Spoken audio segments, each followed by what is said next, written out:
Now, this is something that is really important to remember because sometimes students can get a little bit confused about this. Prepositions of direction don't tell you where something is. They tell you. Hello everyone, how are you guys doing today? I'm Catalin. In today's English lesson, we're going to be learning about prepositions. Now, prepositions are one of those things that can make learning English so hard, and they can be an absolute nightmare. So that's why I've decided to make several videos teaching you guys all about prepositions. This is going to be the first video in that series, and throughout our series we're going to be looking at what are prepositions and what do they do. We're going to be learning some common types of prepositions and how we use them. We are also going to be looking at our preposition groups, like our prepositions of direction, time, place, and position. And I'll also tell you guys about some of the common mistakes that people make when they're using prepositions, so you guys know not to make those. Specifically in today's video, we're going to be looking at the questions, what are prepositions and what do they do? And I'm also going to introduce you guys to our first preposition group, which is prepositions of direction. So let's get into the lesson. Firstly, let's answer those two questions that we asked before.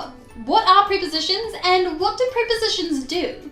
Here's the dictionary definition. A preposition is a word or group of words most commonly used before a noun, pronoun, or noun phrase to show direction, time, place, location, or spatial relationships. Okay, let's simplify that a little bit.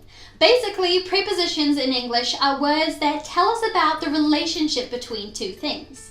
They can tell us about the direction, time, place, location, or position of something in relation to another. An example to explain this a little bit more is the sentence, "The book is on the table."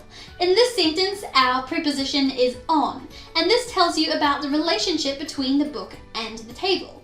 This sentence tells you that in relation to the table, the book is on top of it. Can you see how there is a relationship between those two things in that sentence? Alright, so now that we know what prepositions are and what they do, now we can split our prepositions up into groups. So as I said before, and as you should remember, our prepositions can tell us about direction, time, place, location, and position. And these 5 things are our preposition groups. In today's video, we're going to be focusing on prepositions of direction. Prepositions of direction show a movement in a particular direction. Now, this is something that is really important to remember because sometimes students can get a little bit confused about this. Prepositions of direction don't tell you where something is. They tell you how something is moving, in what direction it is going. Some examples of prepositions of direction are across, along, away from, around, down, up, into, onto, out of, off of, over, under, through, to, and towards. So now I'm going to go through all of those directional prepositions with you and explain what they mean and give you an example sentence. I've also made a flashcard deck of all of these prepositions if you'd like to practice. The link to that is down in the description box below. It's on Quizlet. Our first preposition of direction, across. This means on the other side of. For example, the ball bounced across the line. Along means beside. The ball rolled along the line. Around means in a circle. The ball rolled around the box. Away from means in the opposite direction. The ball rolled away from the box. Down means from high to low. The ball rolled down the stairs. Up means from low to high. The ball bounced up the stairs. Into means going inside. The ball bounced into the box. Out of means coming out. The ball bounced out of the box. Onto means getting on top.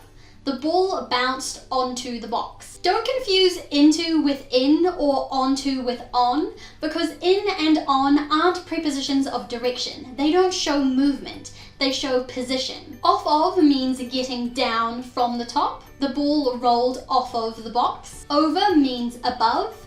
The ball bounced over the box. Under means below. The ball rolled under the box. Through means from one end of something to the other end. The ball rolled through the box. And finally, to and toward mean in the direction of. The ball rolled to the box. The ball rolled toward the box. Now you may have noticed that some of the prepositions that I just taught you, like away from and out of, are actually two words. And when we use these prepositions, we don't always need to use that of or from. This really depends on the situation. When there is an object that comes after the preposition, then we need to use that of and from. But if there isn't any object, then you don't need to use them. For example, the ball rolled away from the box. In this sentence, the box is the object that our ball is rolling away from, so we need to use that from in there. If we just said the ball is rolling away, there is no object in that sentence, so we don't need to use from. This rule is a good one to remember, but as always with English, there are exceptions.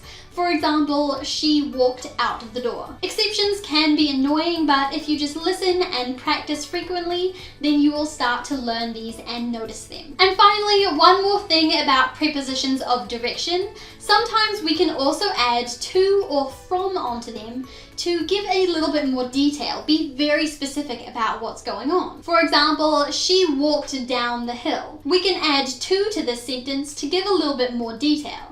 We can say, she walked down to her car. Can you see how we combined those two prepositions to be very specific about what was going on? Adding one more word can change the meaning of the whole sentence. English, I know it can be so annoying sometimes.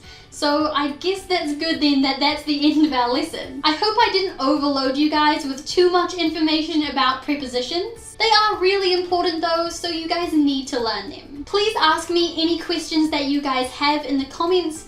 If I said something that was maybe a little bit confusing or you want me to explain a little bit more about something, I would be happy to answer anything you guys ask. In the next coming videos in this series, we're going to be looking at more preposition groups. So make sure you subscribe and like this video so you don't miss out on those. You can also contact me on social media with any of your questions or give me some video suggestions. And that's all that I've got for you guys today. I will see you guys next Sunday. Bye bye!